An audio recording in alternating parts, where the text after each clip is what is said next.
இருக்கா. இவன் நிறைய கேட்டிருக்கேன். கேட்பட்டதான ஒரு இடத்துல தெய்வ சாநித்தியத்தோடு இங்கே பிரதிஷ்டம் பண்ணியிருக்கேன்.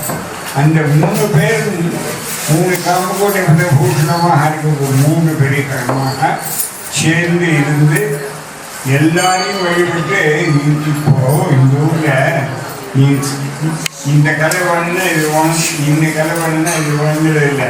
64 கலைகளும் பொருந்தி எல்லாத்துக்கும் வல்லுநராக இருக்கும். வல்லுநர்னு சொல்லக்கூடாது, சிறந்த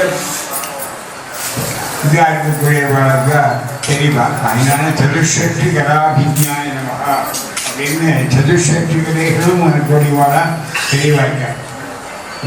ஒரு வேலை 2 வேலை இல்லை, எல்லாத்தையும் பெரியவாளாக இருந்து கொண்டிருக்கிறதுனால அவள் காமகோட்டை பலபூஷணம் குரு பாஷ்யங்கள் குமரையும் கொண்டாடுறார். 3 பிரிவையும் சேர்ந்து ஆதிசங்கராக இருக்கக்கூடிய 3 பெரியவாள் சேர்ந்து பதபூஷணம் கூடியதுனால அவருக்கு பதபூஷணம் குரு பாஷ்யத்திற்கு கோரையும் கொண்டாடுறார். பாஷ்யக்கழியவா நம்ம எல்லாரையும் காப்பாற்றுறதுக்கும் தன்னை பற்றின ஒரு ஸ்லோகத்தை பெரியவா விஷயங்களை பற்றி நிறைய விஷயங்கள் நிறைய சொல்லியிருக்கேன். பெரியவா காலத்தில் நான் 70 வருஷம் பெரியவாள் சொல்லியிருக்கேன். அது 65 வருஷம் படிச்சிருக்கேன். அப்படி இருக்கக்கூடிய இடத்துல 100 பேர் இருந்தால் நான் அத்தியனம் பண்ணபால இன்னைக்கு 10,000கணக்கான பேர் அத்தியனம் பண்ணுறாங்க. கருணை. அந்த காலத்தில் நிறைய குழந்தைகளாக இருப்பா, 10 குழந்தை 10 குழந்தை அங்கே அந்த ஆகாரத்துக்கும் கஷ்டம், சாப்பாட்டுக்கு கஷ்டம், பணத்துக்கு ரொம்ப கஷ்டம். இப்பெல்லாம் அத்தியனம் பண்ணுவாங்கன்னா காற்றால் ஒரு பட்சணம் கொடுக்கணும்னா பெரியவாட்டு சொல்லியிருந்தார். யாராவது பெரியவாட்டா வந்தாக்க நல்லா அத்தியனம் பண்ண. அதே போல தப்பு பண்ணாலும் அவனை கண்டிக்கிறதுக்கு ஒரு வழி தனியே முயற்சி. அது ஒன்னே ஒன்று சொல்லிடலாம். யாரோ பெரியவர், ரொம்ப பெரியவர், அது ரொம்ப வயசுக்கு முன்னாடி இருக்கு. எனக்கு நடந்து தெரிஞ்ச விஷயத்தில் ஒரு நாளைக்கு சுவாமி நிகழ்ச்சிகள்லாம் ஆச்சு, நிகழ்ச்சிகள்லாம் ஆச்சு, சுவாமி எல்லாம் ஆச்சு. நந்திகேஸ்வரர் நினைச்சாங்க.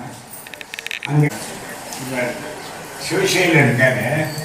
சிவசேலம் ஏதோ சிவசேலத்தோட அப்பா அவர் பேர் என்ன, அவர் என்னண்டார் பெரியவர்கள் இருக்கா. அப்போ அவங்க பெரிய மனுஷனாக இருக்கிறதுனால சோழியமாக மண் பார்த்து சீக்கிரம் போகிறது தான். பூஜை எல்லாம் முடிஞ்சு கொஞ்சம் நடுப்புற 2வது காலத்துக்கு இருக்கிற அந்த விஷயம் வந்திருக்கான்னு சொல்லிருக்கா. ஏதோ சொல்லி பேசியிருக்கேன். பேசினோம்னா பண்ணி அந்த சமயத்தில் 2 ட்ரெஸ் எடுத்துட்டு ஏதோ சமூகத்தை பேசி சொல்லுவோம்.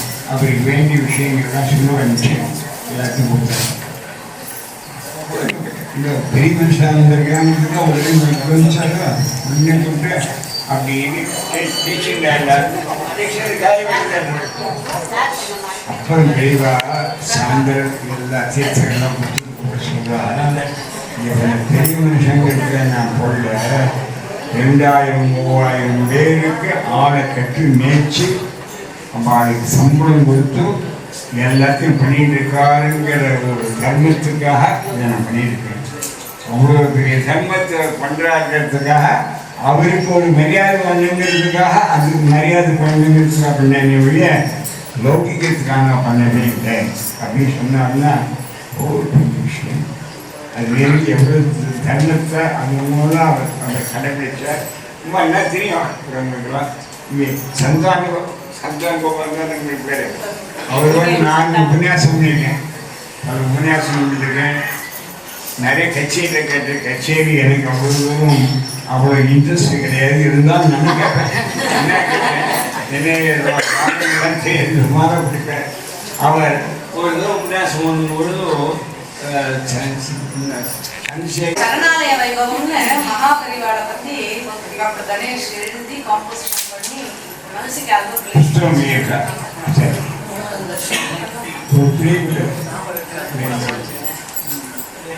அது மாதிரி அவர் ரொம்ப சங்கீதம் அதில் ஈடுபாட்டோட ரொம்ப பக்தியோடு இருக்க வாழ்ல ரொம்ப சிறந்த வாழ்ல சந்தானம் அவன் தான் ரொம்ப சிறந்தவன்னு எனக்கு தெரியும். அப்படியாக எவ்வளவோ காரியங்கள்லாம் பண்ணி பெரியவா அதாவது ஹெல்ப் பண்ணணும்னா ஒரு சாதாரணமாக இருந்தால் அவரோ பாட்டி அடிக்கடி வந்து பேசிட்டு பெரியபாட்டி ரொம்ப சீக்கிரம் திருப்பி திருப்பி சொல்லே இருந்தார் சொன்னதே சேர்ந்து வயசான பட வயசான திருப்பி திருப்பி திருப்பி திருப்பி சொல்லிட்டே சொன்னது 4 தரம் அது 5 தரம் ஆயிடுச்சு. என்னமா நீ திருப்பி சொல்லுறீர்கள் அடியே தானே சொல்லுறீர்கள்னா பெரியவா சொல்றா இல்லை அவர் சொல்றது நீ காது விழையிலேயே இன்னொன்று சொன்னேன் இறந்து சொன்னேன் அப்படின்னு சொல்றேன். எதுக்கு சொல்ல வரேன் அப்படி அவளுக்கு கருணையோட கிருப்பை பண்ணுறவா எவ்வளோ பேர் இருந்தாலும் அவ்வளோ பேரையும் ஒரே டயத்தில் பார்க்கறது நினைக்கிறதுங்கிறது பெரிய விஷயம். அருள்னால நினைக்கிறது அவள் இப்போ பார்க்கலன்னு இப்போ நேரம் பார்த்துட்டே இருந்தாக்கா அந்த வடிவத்தில் அதுக்கு சாநித்தியத்துக்கு வேண்டியதெல்லாம் ஏற்பாடு பண்ணி இந்த இடத்துல அவளுடைய சாநித்தியம் இருக்கிறதுனால தான் ஒரு விசேஷமாக நினைக்கலாம். அரடங்கள் நடந்தாலும் ஒவ்வொரு இடத்துலையும் போய் இப்போ பெரியவாளுடைய பேரணி எப்படி ஆயிடுச்சுன்னா உலகம் பூரா எல்லாத்தையும் பெரியவாள் போய்க்கிட்டு இந்த இடத்துல தான் இந்த ஊரில் தான் இது இல்லை தேவலோகத்தை கட்டிட்டு இருக்கான்னு என் நான் சொன்னேன். அங்கே கூட போய் தேவலோகத்தில் ஒரு இது போட்டு அங்கே கூட பண்ணியிருப்பான். அவளுடைய பெருமை இல்லாமல் அவளுடைய சிறப்பு சொல்லாததான விஷயம் பெரியாலும் கிடையாது. அது கிடையாது. இப்போ பார்த்தீங்கன்னா இங்கே சங்கராலயத்தில் இந்த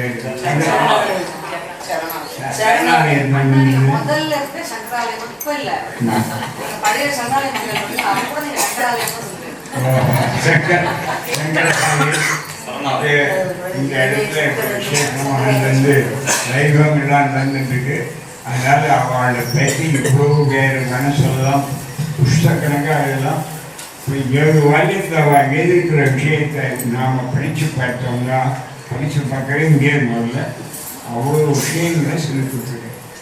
அதே போல் சின்ன சின்ன ஆனந்த வீடர்கள் என்னை போல தேர்ந்தெடுங்க சின்ன வாரியமாக ஆனந்த வீடன் ஒரு பிரச்சனை அதில் இன்னைக்கு எடுத்து பார்க்குற ஏற்பட்ட விஷயம் அதில் உள்ள விஷயங்களோ எந்த விஷயங்களோ ஒரு மனுஷனால எந்த விஷயமா எந்த டிராஃபிக்காக இருந்தாலும் எல்லாத்தையும் அந்த விஷயத்தை பேசி தெளிவாக சொல்லி அந்த பையன் புரிய வச்சு அவன் நடக்க வைக்க வரைக்கும் பண்ணுவான். அதே மாதிரி பெரியவா எந்த லைன்லேயே புது பெரியவா போகிற ட்ரெயின்லேயே போய் அதே மாதிரி பெரியவா இருந்தது. புது பெரியவாளுக்கு அப்புறம் இருக்கக்கூடிய பெரியவா எல்லா விஷயம் சேர்த்து பண்ணுறார். ஆக 3 பேர் சேர்ந்து ஒரே தெய்வமாக நினைக்க நாம் நினைக்கிறோம் எல்லாருக்கும் நிஜமான 3 பேர் சேர்ந்து ஒரே தெய்வங்கிறத நினைப்பில் நாம் இருக்கிறோம். அவளுடைய பெருமையை இருந்தால் அது தனியான விஷயம். இன்னைக்கு அவளுக்கு வைபவம் நடக்கிறதுன்னா உலகத்தில் ஒவ்வொருத்தருக்கு ஜெயந்தி இருந்தால் கிருஷ்ண ஜெயந்தி ஒரு தான் நடக்கும், விநாயகருக்கு ஒரு தான் நடக்கும். இப்போ பெரியவாளுக்கு அம்சத்துக்கு அம்சம் ஜெயந்தி, அம்சத்துக்கு அம்சம் ஜெயந்திங்கிறது ஆயிரக்கணக்கான ஊரில் பிரமாதம் கொண்டாடி அம்ச ஜெயந்தி. இங்கே பார்த்தீங்கன்னா ஒரு நாளைக்கு மக்கள் அப்படி நடக்கக்கூடிய ஒரு வைபவத்தோடு இருக்கவா நம்ம பெரியவாங்க இருக்கிற சந்தேகமே இல்லை. அப்பேற்பட்ட வாழ்க்கைங்க சரணாகிதியை பண்ணி நாம் கரையேறணுங்கிறதாக எல்லாருக்கும் நான் பிரார்த்தனை பண்ணிக்கிறேன். எல்லாருக்கும் இந்த வேதத்தில் ஒரு சந்தேகம், இந்த வைதிகமான காரியம் ஒரு சந்தேகம் கிடையாது. எல்லாருக்கும் இப்போ ஒரு சந்தேகங்கிறது ஓரளவுக்கு பேரளவு பேரளவுக்கு இருக்கவே நேரளவில் நிஜமான சந்தையோட பக்தியோட எல்லாரும் ஈடுபடணுங்கிறதாக பிரார்த்தனை பண்ணிட்டு நான் பூர்த்தி பண்ணிக்கிறேன். ஹர நம பார்வதி புராண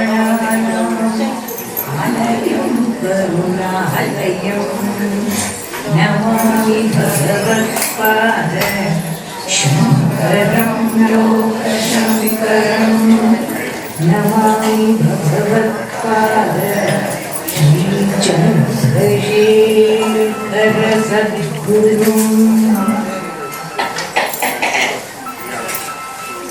श्री कामकोटिपीठाधीश्वराणां परमाचार्याणां पादकमलयोः अनन्तकोटिप्रणामान् कृत्वा तदन्तेवादिनां श्री जयेन्द्रसरस्वती संयमीन्द्राणां पादकमलयोः अनन्तकोटिप्रणामान् कृत्वा तदन्तेवादिनां श्री शङ्करविजयेन्द्रसरस्वती संयमीन्द्राणां अनन्तकोटिप्रणामान् कृत्वा जगदम्बायाः कामाक्ष्याः पादकमलयोः अनन्तकोटिप्रणामान् कृत्वा अनन्तरम् अत्र शरणालय निर्वाहकानां सदस्यानां सर्वेषाम् अत्र आगतान् भक्तान् प्रणम्य सङ्गीतविदुषान् सर्वान् प्रणम्य किञ्चित् वक्तुम् उत्सहेतु। अद्य महत्सुदिनं वयं सर्वे शरणालयमध्ये सर्वे भक्ताः सम्मिलिताः इति இன்னைக்கு நம்ம எல்லாரும் ஒரு சுதினம் அத்தனை பக்தாரும் பெரிவா பக்தாரும் இந்த இடத்துல கூடியிருக்கோம். பெரிவா சாநித்தியம் உள்ள இடத்துல அதுக்கு என்ன எடுத்துக்காட்டு? எத்தனையோ டிவியில என்னமோ போயிட்டு இருக்கு, அதுல போயிட்டு இருக்கு, இதுல போயிட்டு இருக்கு, எப்படி எப்படியோ உலகம் போயிட்டு இருக்கிறதுல இங்க இத்தனை ஜனங்கள் வந்திருக்கமே, அதுதான் இன்னைக்கு தர்மம். சனாதன வச்ச சனாதன தர்மம். அதாவது சணல்ல கொஞ்சம் சாம்பல் கூட்டா மாதிரி இருந்தாலும் கூட இன்னைக்கு அதை விசிறி விட்டு கொழுந்து விட்டு எரியும் வண்ணம் செய்தவா நம்ம பெரியவா. சனாதன தர்மத்திற்கு வழியில எவ்வளவோ உலகம் எப்படியோ போயிட்டு இருக்கட்டும், எத்தனையோ கஷ்ட நஷ்டங்கள் மத்தியில இத்தனை ஜனங்கள் ஒரு பெரியவாளை வந்து நமஸ்காரம் பண்ணி நாம் இருக்கணும்னு அந்த தர்ம சிந்தனைங்கிற ஒரு இழை ஓடிட்டு இருக்கு. பல பூக்கள் நடுப்புல அந்த நாறு எல்லாத்தையும் சேர்த்து வச்சுருக்கு. அந்த மாதிரி பெரியவா நம்மளை எல்லாரையும் கட்டுப்படுத்தி வச்சிருக்கு. அந்த சனாதன தர்ம வழியில கட்டுப்படுத்தி வச்சிருக்கா. அவ இருக்கிற காலத்துல இருந்தோம், இல்லாதவா அவளை ஸ்மரிச்சிருந்தோம், அவ பக்தாள வந்தனம் பண்ணினோம். இப்ப அவருக்கு எவ்வளவு பக்தி சனாலயமா அது அந்த பக்தி தானே இப்படி ஒரு உருவம் எடுத்திருக்கு. அந்த பக்தியோட உருவம் தானே, ஸ்ரத்தையோட உருவம் தானே இவ்வளவு இது மத்தியில ஒரு சரணாலயம் வந்து அத்தனை ஜனங்களுக்கும் மனசு ஆறுதலுக்கு ஒரு இடம். மனசு எவ்வளோ கஷ்டம். கங்கா பாபம் சசிதாபம் கல்பதா பாபம் தாபம் ச தைரியம் ச நந்தி சந்தோ மகாசயா. எங்கிட்ட போனா பாபம் எல்லாம் வேணும். சரி, பாவத்தை தவிர தாபம்னு ஒண்ணு இருக்கு எல்லாருக்கும். யார்கிட்ட எதை சொல்லிக்கிறது, யார்கிட்ட சொன்னா அந்த தீருங்கிற அந்த மனசுல ஒண்ணு எல்லாருக்கும். வீட்டுக்கு வீடு வாசப்படி, சின்ன வாசப்படி, பெரிய வாசப்படி, ஆனா இல்லாத இருக்க முடியாது. ஏதோ ஒரு அப்ப அந்த தாபம் எப்படி போகும்? பூரண சந்திரனை பெரியவா எப்பவும் பௌர்ணமி பூஜை நமக்கோசரம் அவரை உட்கார்ந்து பண்ணுவது. எல்லாரோட மன கஷ்டமும் போகணுமே, யார்கிட்ட சொல்லி தவிப்பா அப்படின்னு நமக்கோசரம் அவர் பண்ணுற பௌர்ணமி பூஜை. அப்படி அப்ப அந்த பௌர்ணமி சந்திரனை பார்த்தா தாபம் முடியும். சரி, பூர்வ ஜென்மத்துல சரி நல்ல காத்தா விடல, தரித்திரமா இருக்கேன், ரைட்டு கல்பதர்வு லட்சம் போய் கேட்டா கூப்பிடுவோம். சரி, இதுக்கெல்லாம் 3 இடம் போகணுமா? வேண்டவே வேண்டாம். மூணும் ஒரே இடத்துல இந்த மாதிரி பெரியவாளை வந்து சரணாகதி பண்ணியாச்சுன்னால் மூன்றும் ஒரே இடத்துல கட்சி ஒரே இடமா போகவே வேண்டாம். அப்பேற்பட்ட மகாபுருஷா ரொம்ப சுலபமா எல்லாருக்கும் சிலதெல்லாம் மனசை உருக்கும். அதாவது யாத்திரை போயிட்டு இருந்தாருன்னு சொன்ன உடனே கேட்டாப்பா உனக்கு பிசிக்கிறதோ? நான் இப்போ என்ன பண்றேன்னு நினைச்சேன். அந்த இடத்துல தான் தெரியும் சந்திரமௌலீஸ்வர பூஜை நான் பண்ணியிருக்கேன். அத்தனை ஜனங்களையும் ஏழப்பாட ஜனங்களை சந்திரமௌலீஸ்வர பார்த்தார். நான்ப்பா பண்ணிருக்கேனா அப்படிங்கிற. அப்புறம் என்ன பேச முடியும்? எல்லாத்தையும் முடிச்சு விட்டு போயாச்சு. ஆனா நாம இல்லாம இருந்தா என்ன பண்ணுவோம்? ஓஹோ நம்ம எல்லாம் பெரிய காரியங்கள தர்மம் எல்லாம் பண்ணியாச்சு, நம்ம பூஜை எல்லாம் அம்போன்னு விட்டுலான்னு. அந்த கிடையாது. No compromise. நான் இப்போ கீழே கூட யாரோ ட்ரெஸ் விஷயத்துல பார்த்து சொல்லிவிட்டேன். அவள் இருப்பாச்சு பெரியவா இதுக்கு நம்ம ட்ரெஸ் கோடும் வச்சுக்கணும் அப்படின்னு. அப்போ உடனே அங்கே போனா என்ன சந்திரமௌலி. அதுக்கப்புறம் நிதானமாக ஸ்நானம் பண்ணி சந்திரமௌலீஸ்வரருக்கு எல்லா பூஜையும் பண்ணி நிதானமாக எல்லா காரியங்களும் நடந்தது. அப்போ எல்லாரையும் அந்த சுவாமியாக மக்கள் சேவையே மகேசன் சேவையை பார்த்த நம்ம வாழ்ந்த காலத்துல பார்த்த ஒரு மகான், ஒரு பெரியவா. சிம்பிளா இதெல்லாம் பரிகாரம் சொல்லுவார். உடனே ஒன்று சொல்றேன் எல்லாரும். அதாவது யாரோ ஒரு மாமி ரொம்ப கஷ்டம் தெரியவா, ரொம்ப கஷ்டமா இருக்கு, சகசிர போஜனம் பண்ணி வச்சாதான் தீருங்கிறா. நான் என்ன பண்ண முடியும் தெரியல, என்னோட நிலைமை தெரியவா தான் என்ன நமஸ்காரம் பண்ணுறா. உடனே அவ்வளவுதானே, என்ன பெரிய விஷயம், நீ அரிசி விட வேண்டாம், நொய்யி வச்சிருப்பியோ இல்லையா? அந்த காலத்துல நொய்யும் உண்டு, விஷயம் இருந்தா நொய்யின்னு ஒரு பக்கம் போட்டது. நொய்யி வச்சிருப்பியோ இல்லையோ, அதை ஒரு பிடி எடுத்துக்கோ.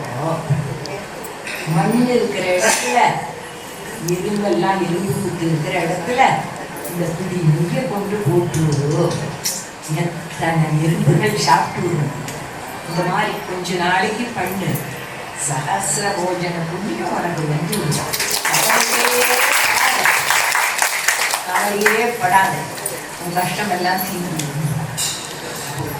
இவ்வளவு சுலபமாகவும், அதாவது அவாவா சௌகரியத்துக்கேற்ப எப்படி எப்படி பண்ணணுமோ அப்படி யாராவது ஏதாவது சொல்லிகிட்டே இருந்தா கூட அதான் ஏண்டா நான் ஒன்றும் பண்ணலை, என்கிட்ட வந்து சொன்னா அவளுக்கு கஷ்டம் தீர்ந்து போறது போல இருக்கு, நான் ஒன்றும் பண்ணலை, நான் உட்காந்துருக்கேன் தேவேன்னு அவளுக்கு தீர்ந்து போறது போல இருக்குப்பா, அதுக்கு கூட எனக்கு உட்கார்றதுக்கு பொறுமை இல்லைன்னா நான் இருக்கிறா இந்த பீட்டத்தில் உட்கார்றது அப்படின்னு சுத்தப்பட்ட வாழ்க்கை. நீங்க என்ன நீங்க மாட்டில் உட்காண்டே இருக்கேன், எல்லாரும் வந்துட்டே இருக்கா, காரியம் ஆக வேண்டாமான்னு சகஜம் தானே. மற்ற பேரெல்லாம் எல்லாரும் மனுஷிய லெவலில் இருக்கிறதால சகஜம் தானே. கேட்டா அப்படியாக்கா யாரையும் நல்ல வெளியில கொண்டு வந்து ஆட்கொண்ட ஒரு தெய்வம் நம்ம இல்ல பார்த்தோம். நான் ஒரே ஒரு வேண்டுகோள் தான் எல்லாருக்கும், அவர் எப்படி சிம்பிள் லிவிங்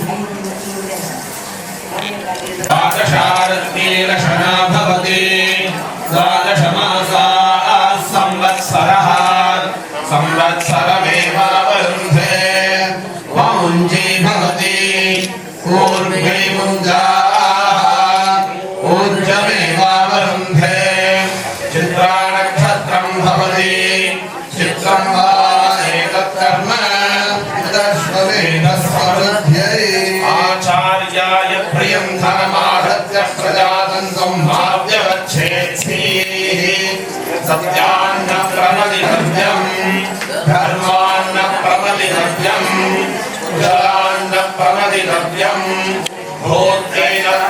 प्रमदितव्यम् स्वाध्याय प्रवचनाभ्यां न प्रमदितव्यम् देवपितृकार्याभ्यां न प्रमदितव्यम् मातृदेवो भव